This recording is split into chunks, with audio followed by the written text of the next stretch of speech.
Good afternoon children.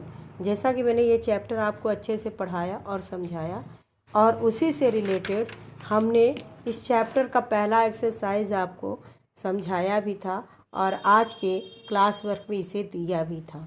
अब कल आपके लिए एक्सरसाइज नंबर 3 जो हम आज पढ़ा रहे हैं आपको, और इसे परसों जो है यानी मंडे को ये क्लास वर्क के रूप में आपको देंगे। एक्सरसाइज नंबर 3 इसमें का देखिए क्या कह रहा है।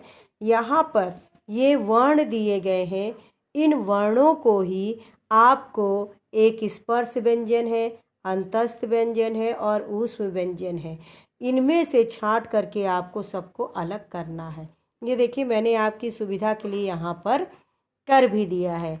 जैसे इसमें से न क्या था, त थ द ध न क्या हो गया था आपका, दांत को स्पर्श कर रहा था, तो इसलिए वो क्या हुआ, स्पर्श व्यंजन, और जिसका उच्चारण स्थान क्या था, दंत था। तो यहाँ हमने न लिख दिया।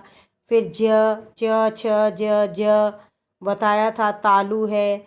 इस तरह से ये स्पर्श किसी न मुंह के किसी न किसी भाग को ये छू रहा है, इसलिए इसे स्पर्श व्यंजन कहते हैं। जैसा कि हमने चैप्टर में आपको पहले ही बताया था। न हो गया, ज हो गया, थ हो गया और फ हो गया। अब आपका अंतस्थ व्यंजन इसमें से छांटना है। अंतस्थ व्यंजन वो होता है य र ल व, यानी जो अंदर में स्थित होता है वो व्यंजन अंतस्थ व्यंजन कहा जाता है।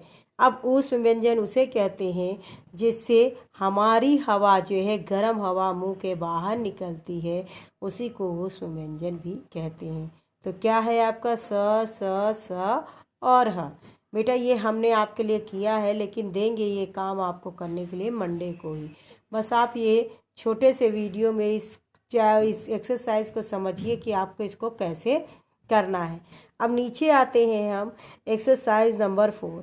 हमने जैसा कि आपको चैप्टर ऑफलाइन की क्लास में बताया था कि जिस वर्ण से जो ही शब्द का अंत होता है वो उसी वर्ण का मतलब स्वर का अंत वाला रूप कहा जाता है। जैसे राम का हमने बताया था, म में अ निकल रहा है, तो अ अंतिम में है तो आकारांत हो गया था। ठीक उसी तरह से देखिए बेटा श्रमिक है, श्रमिक क में भी देखो अ निकल रहा है, तो क्या हुआ, अकारांत हो गया। अब नदी है, नदी में क्या निकलेगा, बड़ी की मात्रा, तो इसे क्या लिखेंगे आप यहाँ पर, ईकारांत। क्या लिखेंगे, ईकारांत। ये आपका हो गया है।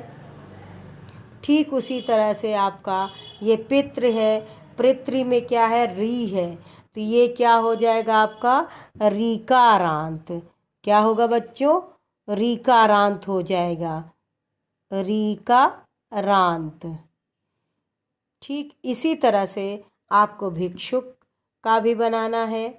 फिर है कवि है आपका, कवि में भी छोटी ई निकल रहा है, तो क्या होगा, ईकारांत हो जाएगा। फिर मातृ में भी री निकल रहा है, तो ये भी रीकारांत ही हो जाएगा, जैसा कि हमने ऊपर आपके लिए बता दिया है। ये हम आपको समझा दे रहे हैं, लेकिन मंडे को ही आप लोग को ये क्लास वर्क हम देंगे। फिर विद्या में आ है, तो आ बड़ा आ की मात्रा है, तो यहाँ बड़ा आ है तो क्या हो जाएगा, आकारांत। फिर है उद्यान, फिर अ है, न में अ निकल रहा है, तो क्या हो जाएगा, अकारांत। फिर है प्रणाम, म में भी अ है तो अकारांत। फिर है कक्षा, आ की मात्रा है तो क्या हो गया, आकारांत। फिर गुरु, ऊ है, तो क्या हो जाएगा, ऊकारांत। फिर है आपका अस्मद, तो अस्मद में क्या है, अ, तो क्या हो जाएगा, अकारांत। ठीक इसी तरह से आपका ये रूप चलता है, और आपको उसके लास्ट में जो मात्रा निकल रहेगी उसी का ही आपका अंत करने वाला ही ये आपका रूप होता है उस स्वर को, तो आपको वही चीज़ यहाँ पर लिखना है। अब बेटा यहाँ पर कुछ क्रियाकलाप दिए हैं, वो भी ज़रा देख लीजिए आप लोग। क्रियाकलाप क्या है, छात्र अपनी कक्षा में खेल खेलें, 2 समूह बनाकर एक दूसरे से पूछें ज वर्ण किस वर्ग का है, यह स्वर है या व्यंजन। जैसा कि सब आप जानते हो ये क्या है, व्यंजन है। व्यंजन है तो किस भेद में आएगा, तो कौन सा भेद आएगा इसका, स्पर्श व्यंजन के भेद में ये आएगा।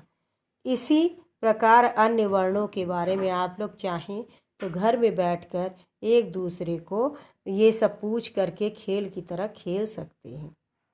कवि शब्द क्या कहलाता है, कवि में देखिए छोटी की मात्रा है, तो यहाँ दिया है आकार, आकारांत, इकारांत और ईकारांत, तो यहाँ छोटी मात्रा है तो आपका क्या हो जाएगा, इकारांत। ठीक है, इसी तरह से आपको यहाँ उदाहरण देके बताया है, और आप चाहें तो इसको खेल की तरह से खेल सकते हैं। Okay and thank you class.